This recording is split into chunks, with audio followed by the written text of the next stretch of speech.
Cette semaine, on conduit l'Infiniti QX60 Sensory 2022.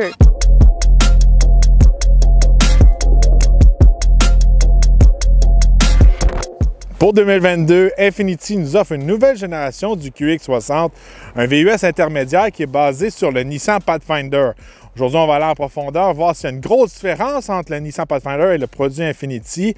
Un produit qui est très important pour Infiniti, c'est un de leurs meilleurs vendeurs. Sous le capot, on retrouve un V6 de 3,5 litres, bon pour 295 chevaux et 270 livres-pieds de coupe, jumelé à une transmission 9 vitesses. On a éliminé la transmission CVT, grosse amélioration pour l'Infiniti QX60. On a un petit peu plus de puissance et de torque que le Nissan Pathfinder, mais c'est pas une grosse différence. Fait qu'on va aller sur la route voir comment que ça performe.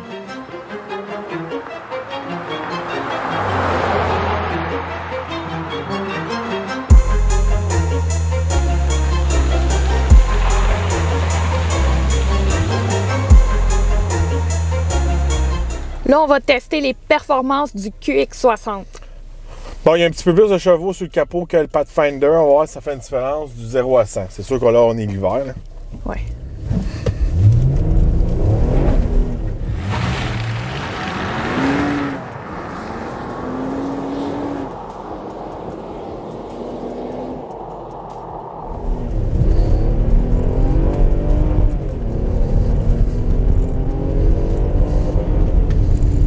Bon. Une chose qui est sûre, Infiniti, Nissan, leur système intégral, quand on décolle dans la neige, comme on vient de faire, il fonctionne très bien. Il décolle bien, il y a une bonne traction. Je trouve que c'est toujours un plus pour les produits Nissan Infiniti quand on fait des départs rapides. Regardez, 0-100, je pense que dans le top end, un petit peu plus de pouvoir pour l'Infiniti, mais pas une grosse différence quand on est derrière le volant. Sur papier, on peut faire le 0 à 100 en 7,4 secondes. Auparavant, dans les anciens modèles, on le faisait en 7,9 secondes. Donc, il y a une petite amélioration de ce côté-là. C'est sûr et certain aussi, c'est plus agréable parce qu'on a une vraie transmission, on n'a plus un CVT. Ça fait un petit peu plus de luxe aussi. CVT, des fois, quand on tombe dans une marque comme Infiniti, là, puis ça l'enlève un peu la magie de luxe. Oui, on sait que toi, tu es fan des transmissions CVT. Oui. Tu dois être content qu'ils l'ont changé. Oui, ça fait une grosse différence. Pour ce qui est de la tenue de route et du confort sur la route, pour le QX60, on a vraiment fait un bon mix de confort et de capacité hors route. Je pense que c'est vraiment là-dessus qu'ils se sont concentrés. Ils ont voulu faire un peu que le véhicule est capable de se débrouiller en route, d'avoir un peu de confort, mais on s'entend, on a sacrifié la tenue de route pour ça. C'est pas la tenue de route d'un véhicule allemand qu'on pourrait retrouver dans la compétition.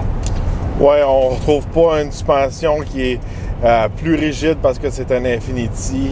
C'est une approche similaire au Pathfinder. J'ai eu la chance de conduire le Pathfinder il y a quelques mois à un événement Nissan. On l'a testé autant sur la route que hors route. Là, dans le produit Infiniti, on retrouve la même chose. Je pense vraiment que chez Infiniti, on n'essaie pas d'aller chercher les produits BMW, Mercedes, ces choses-là. Je pense qu'on s'attaque plus à des produits de style Cadillac, Buick, Lincoln, etc. Que le confort puis les capacités en route sont une priorité. Quand on regarde le design extérieur du véhicule, on voit que c'est des lignes très agressives. Il fait un peu moins camion que le Pathfinder. Moi, j'aime ça. Toi, je sais pas ce que tu en penses de ce côté-là. Oui, c'est bien. Regardez, le véhicule est plus agressif. À l'arrière, on a des espèces de fausses sorties d'échappement. Ça, je suis pas trop fan pour un produit de luxe. Je pense qu'un produit de luxe, il faut que ça soit toujours plus supérieur, plus premium. C'est le fun quand il y a des embouts d'échappement. Je trouve ça plus beau. Puis aussi, on va se le dire, c'est des finitions qui coûtent plus cher aussi à faire. Là. On voit que quand ils font les fausses sorties d'échappement, c'est des coupures dans le développement du véhicule, tout simplement. Mais le véhicule est plus agressif. On dirait aussi qu'il est moins massif avec les courbes du modèle Infiniti à comparer du Pathfinder. Oui, moi aussi, je trouve. C'est quand même le véhicule a 3 rangées, mais quand on le regarde de l'extérieur, moi aussi, j'ai l'impression qu'il est un peu plus petit. Toi, il y a un détail, toute la semaine, il m'en a parlé. Il y a un détail qu'il aimait moins sur l'extérieur du véhicule. C'est du côté des roues. On s'entend, là, on est dans un produit Infiniti, mais c'est les mêmes roues qu'on retrouve sur le Ils sont très similaires. Pathfinder. Ouais, c'est ça. Je sais pas si c'est les mêmes roues, mais ils sont très similaires. Ouais. Tu sais, habituellement, quand on change de marque, surtout les roues, on va pas avoir littéralement le même design de roue, le même schéma d'une marque de luxe à la marque qui est un petit peu pour monsieur tout le monde. Mais là, chez Infiniti, c'est très semblable. Une autre chose que j'ai remarqué, si on prend le modèle de QX60 autographe, on peut avoir le toit d'une autre couleur, donc avoir le toit noir. Je l'ai vu en photo, je le trouve très beau, je trouve que c'est vraiment un beau plus. J'aime ça, les véhicules deux tons. Puis on peut l'avoir si vous prenez, comme je vous dis, le modèle autographe. Oui, de ce côté-là, on voit que ça sépare un peu les lignes. On dirait que ça remonte un peu le luxe. Puis aussi, ça vient faire une différence un peu plus avec les autres modèles de la gamme. Fait que l'autographe, on voit qu'il y a une touche additionnelle aux autres. Pour le design intérieur du véhicule, on voit que c'est beaucoup plus luxueux, beaucoup plus sport versus le Pathfinder. On a des finis en cuir, on a des broderies, on a des finis un peu en style de bois noir, des finis en gloss noir. Aussi, au centre de la console centrale, on retrouve des parties de style métal brossé. Fait que c'est toutes des choses qu'un amalgame mis ensemble, ça fait vraiment rehausser le côté plus luxueux du véhicule. Oui, mais quand même, l'intérieur reste Pathfinder, je pourrais dire. Il n'y a pas une méga différence. L'ergonomie est bien. On a une place pour charger notre téléphone qui est facile d'accès, qui est bien fait. Tous les boutons sont faciles vraiment à trouver puis à savoir qu'est-ce qu'ils font. On peut autant utiliser l'écran touchscreen qu'avec le bouton ici au centre. Un gros plus à regarder pour ce QX60-là, on a la nouvelle génération d'écran, la nouvelle génération aussi de contrôle pour notre climat, notre température, ces choses-là.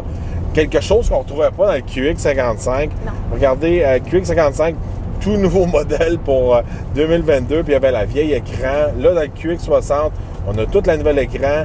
Similaire un peu aussi, même chose pour le Pathfinder, même chose pour le Nissan Rogue. Même genre de système, un peu plus gros dans l'Infiniti que dans les petits modèles, je pourrais dire, mais similaire comme fonction. Ça va très bien de ce côté-là. Je comprends pas pourquoi dans le QX55, ils n'ont pas fait la même chose. C'est quelque chose que je voulais vraiment spécifier cette semaine. Quand on a essayé le QX55, ça nous avait beaucoup déçus. Là, regardez, on a une belle grosse écran, facile à utiliser. Devant moi, j'ai un autre écran digital pour tous mes cadrans. C'est très clair, facile à utiliser, facile aussi à changer tous mes modes, tout ça à comprendre. De ce côté-là, j'ai rien à dire. En plus, on retrouve Apple CarPlay et Android Auto.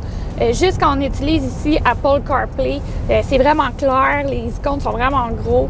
Ça va super bien, c'est un très bel ajout cet écran-là pour cette année dans le QX60. Si on se déplace en bas de l'écran, on a tous nos contrôles pour notre climatisation.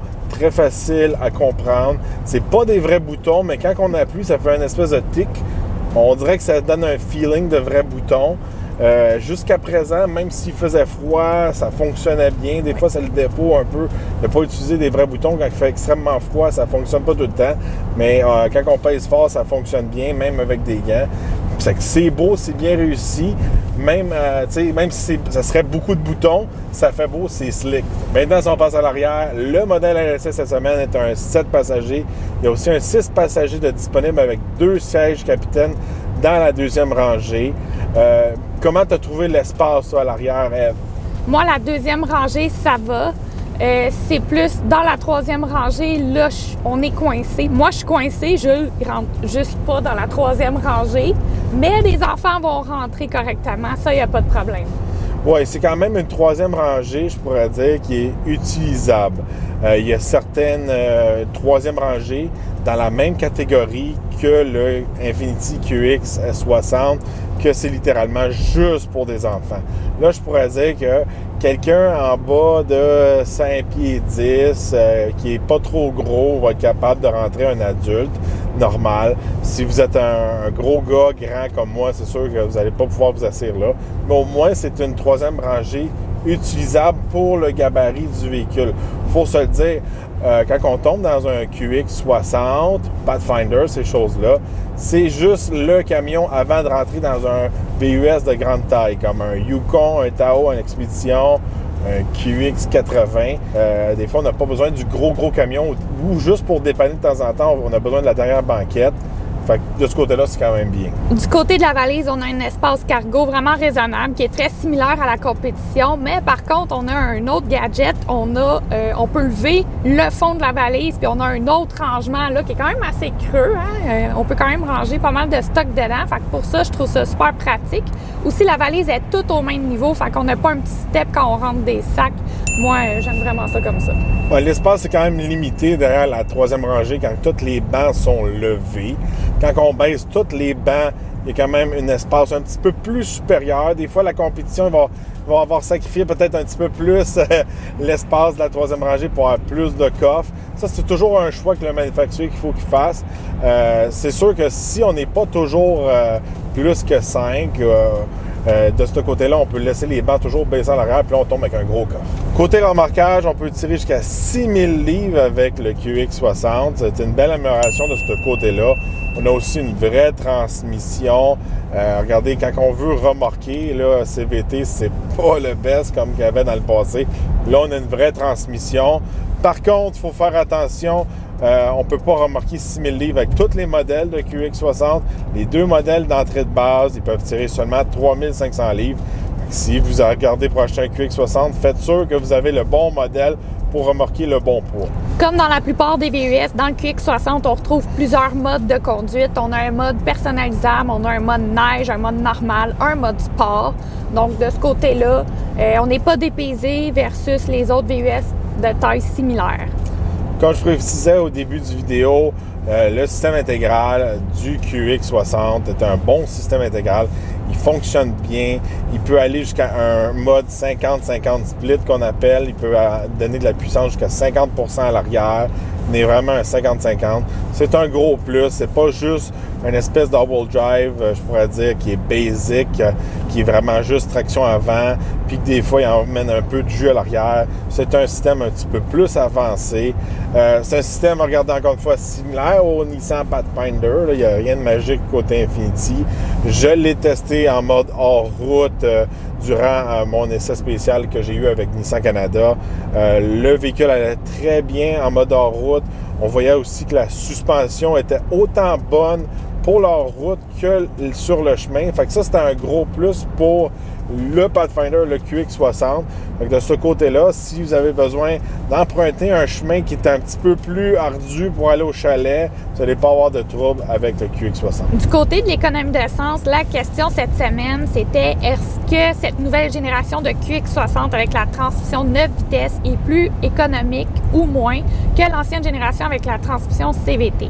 Cette semaine, avec autoroute et ville combinées, on a fait une moyenne de 10 litres au 100 km.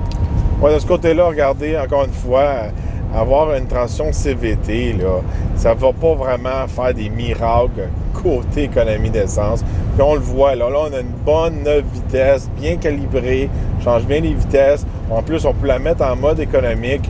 De ce côté-là, on est tous gagnants à avoir une vraie transmission.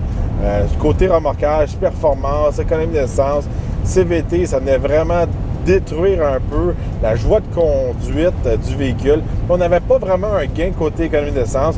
Fait que c'est un gros plus pour cette année, pour ce modèle-là. En plus, regardez, le gabarit du véhicule est quand même imposant. Je pense qu'on peut descendre même à du 9 litres ou en bas de ça sur l'autoroute. Puis on peut emmener jusqu'à 7 passagers. Pour le gabarit du véhicule, c'est quand même bien. Puis en dessous du capot, on n'a pas une espèce de moteur ultra compliqué que peut-être qu'il va être tout le temps rendu au concessionnaire parce qu'il a mis trop de technologie côté économie d'essence. On a un bon vieux V6 que ça fait longtemps qu'il est chez Infiniti. De ce côté-là, moi, je trouve ça très bien. Maintenant, du côté des prix, on peut entrer dans un modèle QX60 de base dans les alentours de 54 995 $ et le modèle qu'on a à l'essai cette semaine est de 67 995 $. C'est dans les prix du marché. Il y a beaucoup de compétition dans ce segment-là, l'espèce de segment intermédiaire. Chez Infiniti, c'est leur modèle le plus populaire, le plus vendeur.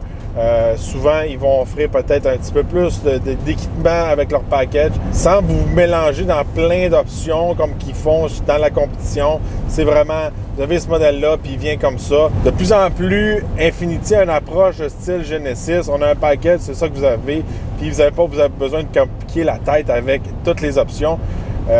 Côté prix, regardez, je ne sais pas si ça vaut vraiment le 67 000 $. De base, ça fait un petit peu plus de sens. Là, on se rapproche de 70 000. On a beaucoup de choix sur le marché. Oui. Pour conclure, la question qui tue, le QX60 est vraiment similaire au Pathfinder en plusieurs points. Toi, Jules, est-ce que tu trouves que ça vaudrait la peine de payer les 10 000 $ supplémentaires pour le QX60? Oui, comme tu dis, il y a vraiment une différence de 10 000 entre le modèle de base et le modèle le plus équipé, ou même là, un petit peu plus Infiniti quand il est full. Moi, je trouve qu'il n'y a pas assez de différence. Les chevaux qui ont rajouté sur le capot, ça fait pas une grosse différence. Le look est différent à l'extérieur, mais tu sais, c'est les mêmes roues. L'intérieur, c'est presque la même chose. À mon avis, regardez, le Pathfinder, il fait en masse la job, surtout quand il est tout équipé, version platine, comme j'ai conduit plus tôt cette année. Moi, c'est sûr et certain, je suis un petit peu biaisé là, à voir le logo Infiniti en avant. Je trouve que ça impressionne plus la galerie comme ça faisait avant. Infiniti a plus la réputation qu'il avait dans le passé. C'est pas comme avoir un logo Mercedes, BMW ou même Cadillac. Je trouve que Infiniti, je trouve que le brand Infiniti pèse plus assez pesant pour mettre un 10 000 de plus. Puis ils n'ont pas rajouté assez de choses spéciales dans le véhicule pour faire la grosse différence entre un Pathfinder et un QX60, à mon avis. Toi, Eve, trouves-tu que ça vaut la différence, l'espèce de 10 000 $ de plus? Moi, c'est vraiment côté look, parce que comme tu dis, le reste, même l'ajout de puissance sur le capot, pèse pas assez dans la balance pour justifier le 10 000. Mais côté look, des lignes plus agressives, plus sport un peu, plus de luxe un peu à l'intérieur, un petit peu plus, là, pas une extrême différence. Là. Moi, je dirais, si pour vous, c'est un coup de cœur, oui, ça vaut la peine, mais sinon, j'irais plus de ton côté à dire on resterait avec un Pathfinder très bien équipé et ça fait en masse la job. J'aurais fait une approche pour Infiniti, une approche un petit peu plus sport, tenue de route plus avancée, un moteur beaucoup plus puissant, oui. Quelque chose peut-être, un V6 turbo, quelque chose qui va faire une grosse différence, peut-être une affaire qui va chatouiller un peu les marques allemandes, faire quelque chose de différent. Là, regardez, là, vous metteriez en arrière du volant de Pathfinder, les yeux bandés, ou du Infiniti, c'est la même chose, regardez. Ils sont trop similaires. Ils n'ont pas fait assez leur devoir pour faire une grosse différence entre les deux, à mon avis. Dites-nous dans les commentaires, est-ce que vous préférez le Pathfinder ou le QX60? N'hésitez pas à liker et partager la vidéo. Et on se retrouve dans un prochain Essai routier.